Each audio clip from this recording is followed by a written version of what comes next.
سنو نا یار، اس سے بڑی میں آپ کو بات کیا سناؤں، بخاری مسلم میں موجود ہے، حضرت عمر فاروق رضی اللہ تعالیٰ عنہ عمرہ کرنے جا رہے تھے۔ اللہ کے پیارے رسول، رسول رحمت، محبوب رب اکبر صلی اللہ تعالیٰ علیہ وسلم نے فرمایا عمر میرے بھائی ہمیں بھی دعاؤں میں یاد کرنا۔ اب بتاؤ اس سے بڑی مثال کہاں سے لائیں؟ حضرت عمر سے نبی کریم علیہ الصلوۃ والسلام نے کہا عمر میرے بھائی ہمیں بھی اپنی دعاؤں میں یاد رکھنا۔ تو اگر حضور جناب عمر سے کہہ سکتے ہیں دعا کرنا، مجھے بتاؤ حضور کو ضرورت ہے جناب عمر کی دعا کی؟ یہ کس لیے کہا؟ یہ اس لیے کہا کہ ہمیں سمجھ میں آ جائے کہ کچھ لوگوں سے دعا کرا لینی چاہیے، کچھ لوگوں سے دعا کرا لینی چاہیے، بس اس سے زیادہ جملہ نہیں کہوں گا، کچھ لوگوں سے اپنے حق میں کچھ کہلوا لینا چاہیے، کوئی گواہی اپنے حق میں کرا لینی چاہیے، فائدہ ہوتا ہے، اس کا نفع ہوتا ہے، اس میں بڑے راز مضمر ہوتے ہیں، اس میں بڑے عقدے کھل جایا کرتے ہیں، اس میں بڑی آسانیاں ہو جاتی ہیں۔ میرے عزیز نبی پاک صلی اللہ تعالیٰ علیہ وسلم نے فرمایا جناب عمر سے میرے لیے،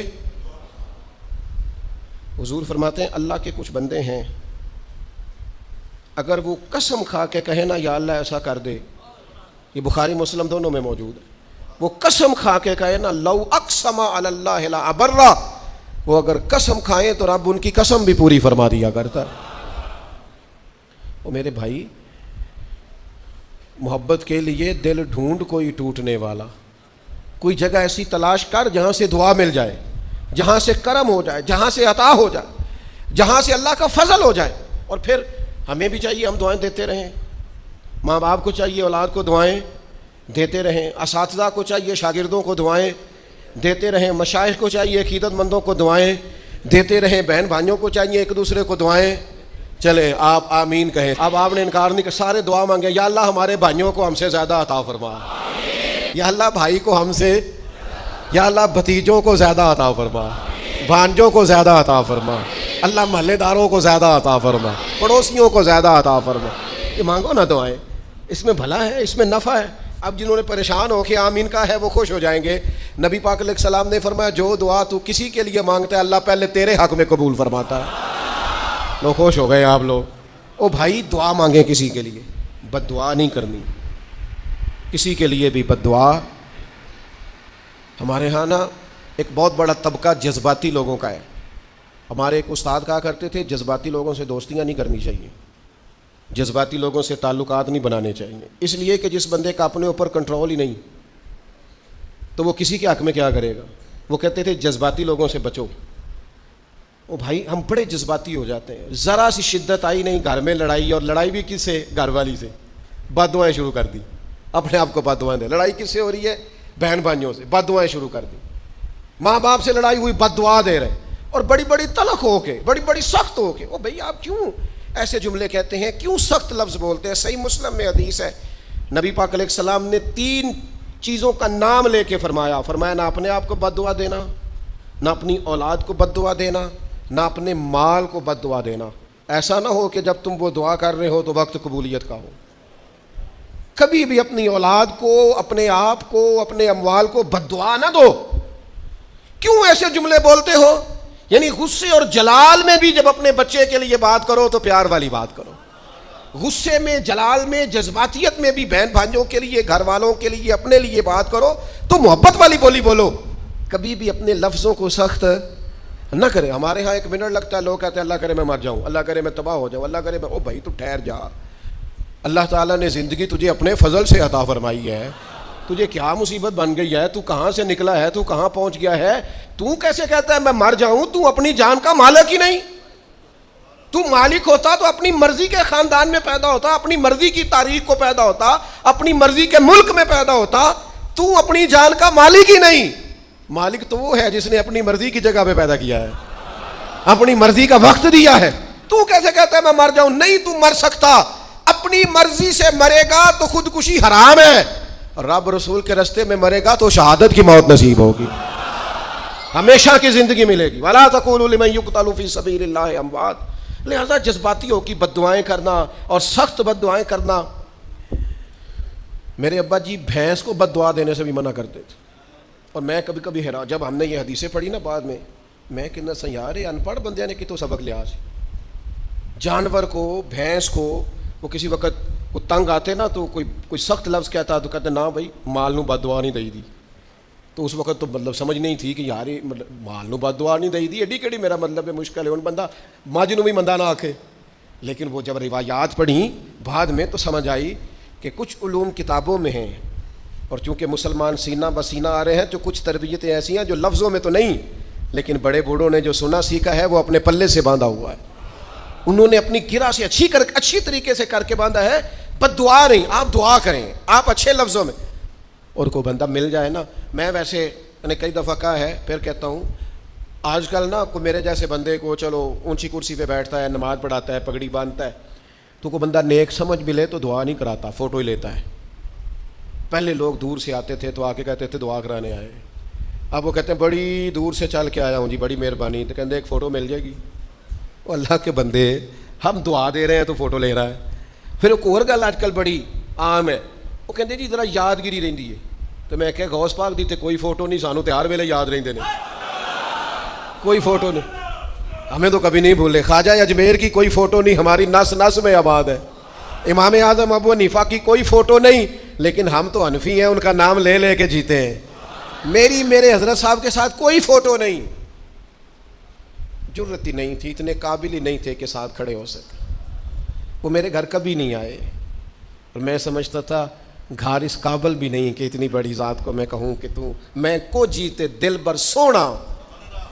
اور کتنا سونا, او سونا تے رج کے سونا تے سونا جویں سویرا, میں کو جاتے رج کے کو جا جویں ہنیرا. کبھی اتنی ضرورت ہی نہیں کی. اتنی طاقت کے ساتھ کھڑے ہو کے کہیں کہ میں تیرے برابر ہوں تو فوٹو بنا, اتنی ضرورت کبھی ہوئی نہیں. لیکن کیا کریں, دور بدلا, حالات بدلے, زمانہ بدلا, طور طریقے بدلے. وہ کبھی لوگ مشائخ کے پاس دعائیں لینے جاتے تھے, کہتے تھے ہم آئے ہیں کوئی دعا کر دیں. وقت بدل گیا, 30 سیکنڈ کی ویڈیو رہ گئی. او خدا کے بندو, تھوڑا سا روحانی زندگی کی طرف آؤ, روحانی زندگی کی طرف. او بھائی دعائیں کرائیں, اپنے لیے گواہیاں پکی کریں, اپنی والدہ سے, اپنے والد سے, اپنے دادا سے, اپنے نانا سے, اپنی نانی سے, اپنی دادی سے, اپنے بہن بھائیوں سے, اپنے دوستوں سے, اپنے مرشد سے, اپنے استاد سے دعا کراؤ. ان سے کہو ایک دفعہ میرے لیے ہاتھ اٹھا دے اللہ کی بارگاہ میں. میں صحیح روایت پیش کرتا ہوں, میرے نبی کریم نے فرمایا تھا عمر فاروق سے, سیدنا عمر سے, قطعی جنتی عمر جن کا حضور جنت میں محل دے کے آئے.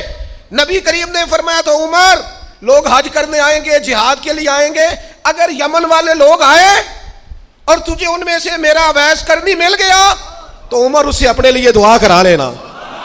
عمر اویس سے دعا کرا لینا, اسے کہنا تیرے لیے دعا کر دے. حضرت فاروق اعظم ڈھونڈتے رہے, ملاقات ہوئی سیدنا ویسے کرنی سے, کہا دعا کر دے یار میرے لیے. وہ ڈھونڈو, کوئی بیٹھا ہوا مجھے دور دعا دیتا ہے, میں ڈوبتا ہوں پر سمندر اچھال دیتا ہے. او بھائی اپنے حق میں دعائیں, التجائیں اللہ کے حضور. کچھ لوگوں کی عرض, میں آپ سے عرض کروں, کچھ لوگوں کو دعا لگ جاتی ہے. آپ کو جو آدمی بڑا چمکتا دمکتا اجلا نظر آئے نا, اس کا کبھی ماضی ٹٹولو گے نا تو کبھی کوئی اس کے گھر سے روٹی کھا گیا تو فقیر اور اس نے ذوق سے کھلائی تھی. کبھی پیچھے سے ٹٹولو گے تو کوئی روٹی کھا کے دعا کر گیا تھا, کوئی چند گھڑیاں دروازے پہ رہا تھا, اس نے نیکی کی تھی دعا کر گیا تھا. کبھی ٹٹولو گے, ڈھونڈو گے تو بیمار ماں نے کسی کو دعا دی تھی کہ پتر اللہ تیرے اوپر فضل کرے. کسی کے بوڑھے باپ بیمار نے دعا دی تھی اللہ تجھے کسی کا محتاج نہ کرے. کسی نے دعا دی تھی, وہ دعا ہے جو اس کے دائیں بائیں آگے پیچھے چلتی ہے. حضرت مولا علی شیر خدا رضی اللہ تعالیٰ عنہ گرمیوں میں بھی موٹے کپڑے پہن کے پھرتے تھے. لوگوں نے کہا حضور سخت گرمی, اور پھر آپ تو بڑے دلیر آدمی, جوان, اور گرمیوں میں بھی موٹے کپڑے. فرمانے لگے نبی کریم نے دعا دی تھی کہ اللہ علی کو موسم کی شدت سے بچا کے رکھنا, موسم کوئی بھی ہو علی پہ اثر ہی نہیں کرتا, شیر خدا پہ اثر ہی نہیں ہوتا. موٹے پہن لوں پتلے پہن لوں, اللہ میرے جسم کو موسم کی شدت سے محفوظ رکھتا ہے. اپنے لیے دعائیں سمیٹ, چکروں میں نہ پڑھیں. وہ جی صاحب کی اللہ سنتا ہے, کس نے کہا نہیں سنتا.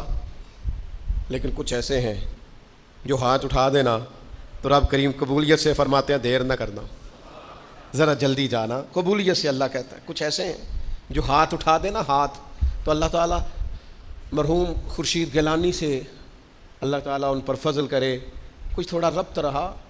انہوں نے نا ایک جملہ اپنی والدہ کے لیے کہا تھا. کہنے لگے میری اماں ان پڑھ تھی، اپلے تھاپتی تھی اور ان کا آنچل دوپٹہ بھی کئی دفعہ میلا رہتا تھا. پر مرحوم گیلانی صاحب کہتے ہیں میری ماں کبھی میلا دوپٹہ بھی سامنے کر کے اللہ سے میرے لیے رحمت مانگتی تھی تو مجھے لگتا تھا مالک نے فضل فرما دیا. بھائی اپنے لیے رحمت، اپنی والدہ سے، والد سے، بوڑھوں سے، بزرگوں سے دعائیں لیں. کچھ دعائیں ایسی ہوتی ہیں جو کرم کر دیتی ہیں، جو آسانی. اور ایک دوسرا پہلو بھی ہے، کبھی کسی بندے کو اتنا تنگ نہ کرنا کہ وہ اتنی تکلیف میں آئے کہ وہ خود تو کچھ نہیں کر سکتا، ماڑا ہے، لیکن پھر وہ رات کو اپنے رب کی بارگاہ میں بیٹھ کے کہے کہ تو حاکم و عادل ہے مگر تیرے جہاں میں ہے تلخ بہت بندہ مزدور کے اوقات.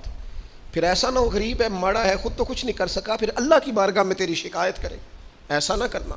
میرے نبی پاک علیہ السلام کے درویش صحابی تھے حضرت سعید بن زید رضی اللہ تعالیٰ عنہ، فقیر فاقہ مست، حضرت عمر رضی اللہ تعالیٰ عنہ کے قریبیوں میں سے تھے. ایک عورت نے الزام لگا دیا زمین کے قبضے کا. میں کیسے آپ سے کہوں کہ جب لوگ کسی ایسے شخص پر جس نے زندگی ساری دیانتداری سے گزاری ہو، لوگ الزام لگاتے ہیں نا، تو یہ بھی نہیں سوچتے ہم بات کس کے بارے میں کر رہے ہیں. کھلی ہوئی زبان ہوتی ہے، جو مرضی کہہ دیتے ہیں. حضرت سعید بن زید پر الزام لگا دیا. اتنا بڑا آدمی، محبوب کا صحابی، اور عورت نے الزام لگا دیا. اور جب اللہ والے بد دعا دیتے نہیں، لیکن جب کوئی تکلیف اتنی دے، کلیجہ پھٹ جائے، پھر بندہ کیا کرے. وہی بات کہ اب وہ کچھ کہہ نہیں سکتے تھے، ایک عورت پر کس طرح کوئی بات ہو سکتی تھی. دونوں ہاتھ اللہ کی بارگاہ میں اٹھائے، یہ صحیح حدیث میں موجود ہے. دونوں ہاتھ اللہ کے حضور اٹھا کے عرض کرنے لگے مالک اگر یہ عورت جھوٹی ہے نا تو پھر اسے اندھا کر دے اور اس کی قبر اس کے گھر میں بنا دے. صحابہ فرماتے ہیں کہ حضرت سعید ابن زید کا تو وصال ہو گیا، زمانہ گزر گیا، لیکن ہم نے پھر اس بی بی کو اندھا ہوتے دیکھا ہے. پھر اس کے گھر میں کنواں تھا اور ہم نے اسے اپنے ہی گھر کے کنویں میں گر کے مرتے ہوئے بھی دیکھا ہے. اس لیے کہ جب آپ کسی کو تکلیف دیتے ہیں، جب آپ ستاتے ہیں، جب آپ وہ بات کرتے ہیں جو اس بندے میں موجود نہیں ہے، جب آپ جھوٹ بولتے ہیں اپنے نفس کی تسکین کے لیے، جب آپ زیادتی کرتے ہیں صرف اپنی انا کے لیے، تو پھر بعضوں کا دعائے ضرر نکلتی ہے منہ سے، دعائے ضرر، اور یہ رد عمل کے طور پر نکلتی ہے. نبی پاک رحمت للعالمین ہے. لیکن جب حضور گزرے نا ایک دن طواف بیت اللہ شریف کر کے، تو کفار نے پھبتیاں کسیں، بار بار بلا بھلا کا. ایک طواف بھی حضور نے کر لیا، دوسرا بھی کر لیا، تیسرا بھی، اور پھر انہیں اوجڑیاں ڈالی، کئی تکلیفیں دی. تو اس وقت حضور نے پھر دعا کی تھی اے اللہ گن لے ان لوگوں کو، گن مالک ان بندوں کو، یہ اتنی تکلیف دیتے ہیں. حضرت صدیق اکبر فرماتے ہیں وہ جن کے لیے محبوب نے اس دن دعا کی تھی وہ چن چن کے بدر میں قتل ہوئے، سارے گن گن کے وہ لوگ قتل ہوئے. کیوں ہم کسی کو اتنا ستائیں کہ اس کے منہ سے پھر ایسے جملے نکلیں جو ہم سے سنبھالیں. کرنی بھی چاہیے. نبی کریم علیہ السلام نے فرمایا جو اللہ تعالیٰ سے نہیں مانگتا اللہ اس سے ناراض ہو جاتا ہے. دعائیں کرنی بھی چاہیے، دعائیں کرانی بھی چاہیے، اور دعائیں لینی بھی چاہیے.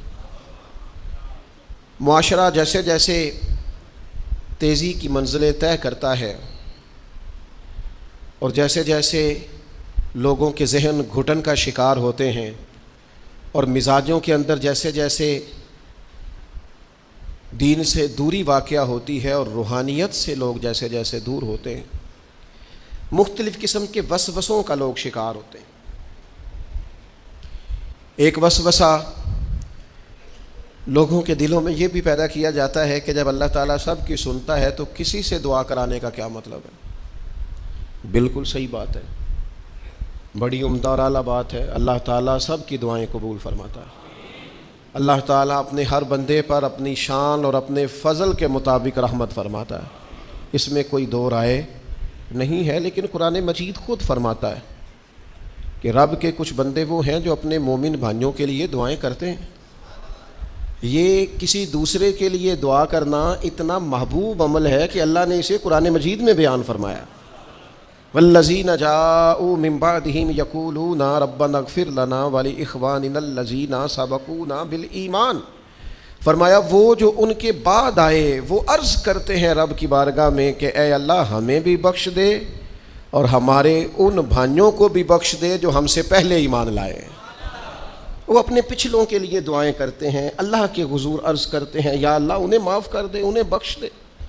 یہ دعا انہوں نے کسی کے لیے کی، اللہ نے اس دعا کو قرآن مجید کے اندر بیان فرمایا۔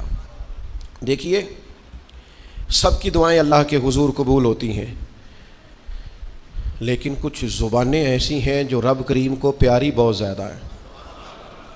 حدیث صحیح میں موجود ہے، نبی پاک علیہ السلام نے فرمایا، رب فرماتا ہے جب بندہ کثرت نوافل کے ذریعے میرے قریب ہو جاتا ہے تو وہ پھر اتنا قریب ہو جاتا ہے، اتنا قریب ہو جاتا ہے کہ میں اس کی زبان بن جاتا ہوں، جب بھی وہ سوال کرتا ہے میں اپنے فضل سے اسے عطا کرتا ہوں۔ بخاری مسلم دونوں میں موجود ہے۔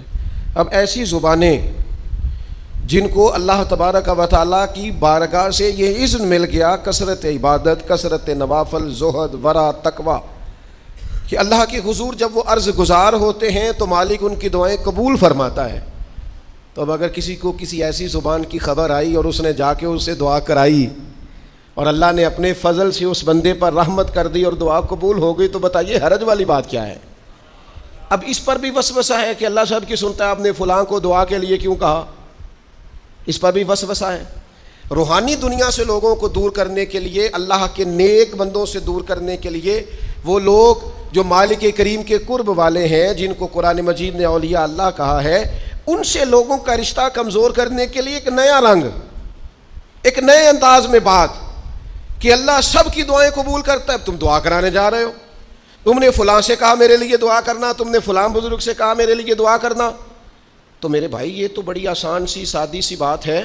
اچھا، یہ بھی ضروری نہیں کہ جو دعا کرا رہا ہے وہ کوئی کمزور ہی ہو، وہ گناہگار ہی ہو اور وہ کسی نیکوکار سے ہی کہے کہ میرے لیے دعا کرنا تو تبھی بات بنے گی۔ بعض نیک بھی کہہ دیتے ہیں اور اس سے کہہ دیتے ہیں جو درجے میں ان سے کم ہوتا ہے۔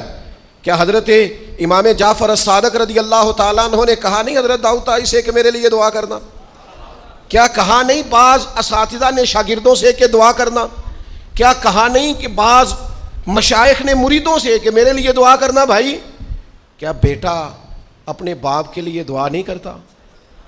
کیا بیٹیاں بیٹے ماں باپ کے لیے دعا نہ جا سکیں؟ حضرت سعد بن ابی وقاص، بخاری مسلم دونوں میں حدیث، حضرت عمر نے انہیں کوفے کا گورنر بنایا تھا، حاکم بنایا تھا۔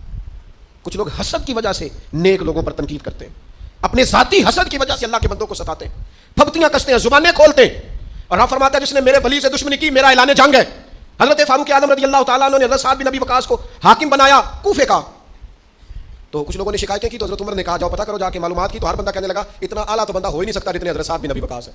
ایک بندہ کھڑا ہوا، صرف ایک، وہ کہنے لگا نہ تو یہ جہاد میں جاتے ہیں، نہ مال غنیمت صحیح تقسیم کرتے ہیں، نہ یہ عدل و انصاف کرتے ہیں۔ 3 شکایتیں اس نے لگائیں۔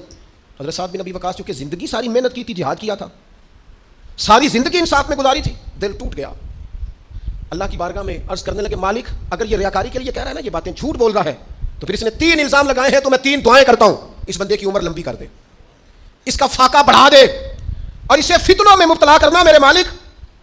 یہ دعا نکلی حضرت سعد بن ابی وقاص کی زبان سے۔ صحابہ اور تابعین فرماتے ہیں وہ بندہ اتنا بوڑھا ہو گیا، حضرت سعد بن ابی وقاص تو وصال کر گئے بڑی شان سے دنیا سے گئے، لیکن وہ اتنا بوڑھا ہو گیا کہ اس کی بھویں جھک گئی تھیں، اور فاقے کا یہ عالم تھا کہ فاقہ ختم ہی نہیں ہوتا تھا، اور فتنوں کا یہ حال تھا کہ بڑھاپے میں بھی معاذ اللہ چوکوں میں کھڑی عورتوں کو چھیڑ دیتا تھا، اور لوگ جوتے مارتے، تکلیف دیتے، باز کیوں نہیں آتا تجھے، شرم کیوں نہیں آتی؟ تو کہتا تھا لوگوں میں کیا کروں، مجھے حضرت سعد بن ابی وقاص کی بد دعا لگ گئی، میں نے